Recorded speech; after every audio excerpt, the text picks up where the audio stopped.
விழுப்புரம் மாவட்டம் அரசூர் சாலை பாதிப்பால் சென்னை செல்லும் வாகனங்கள் கள்ளக்குறிச்சி அருகே பிருத்விமங்கலத்திலிருந்து திருப்பிவிடப்படுகிறது. இதை பற்றின மேலும் விவரங்களை எமது செய்தியாளர் சத்தியமூர்த்தியிடம் கேட்கலாம். சத்தியமூர்த்தி, வணக்கம். விவரங்கள் என்ன பகிரலாம்? வணக்கம். அதாவது விழுப்புரம் மாவட்டம் அரசூர் பகுதியில் கனமழை வெள்ளத்தால் நேற்று போக்குவரத்து முற்றிலுமாக துண்டிக்கப்பட்டு முடங்கி போன நிலையில சேலம், கள்ளக்குறிச்சி போன்ற பகுதிகளில் இருந்து சென்னை செல்லக்கூடிய வாகனங்கள் கள்ளக்குறிச்சி அருகே இருக்கக்கூடிய பிருதிவிமங்கலம் என்ற பகுதியிலிருந்து நேற்று மாலை முதலே உளுந்தூர்பேட்டை, விழுப்புரம் வழியாக சென்னை செல்லக்கூடிய வாகனங்கள் அனைத்தையும் தியாகதுருகம், திருக்கோயிலூர் வழியாக திருப்பி விடப்பட்டு வருகிறது.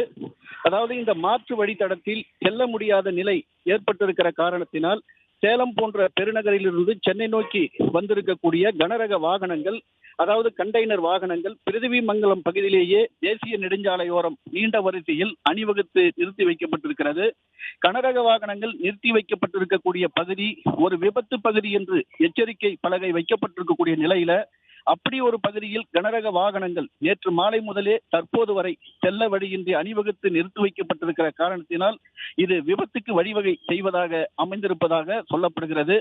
மழை வெள்ளத்தால் போக்குவரத்து முற்றிலுமாக துண்டிக்கப்பட்டு முடங்கி போன அரசூர் பகுதியில் தற்போது சாலை சீரமைக்கப்பட்டு ஒரு வழி பாதையில் வாகனங்கள் இயக்கப்பட்டு வரக்கூடிய நிலையிலும் பிருதிவிமங்கலம் பகுதியில் இன்னும் மாற்று வழித்தடத்தில் வாகனங்கள் திருப்பிவிடப்பட்டு வருகிறது.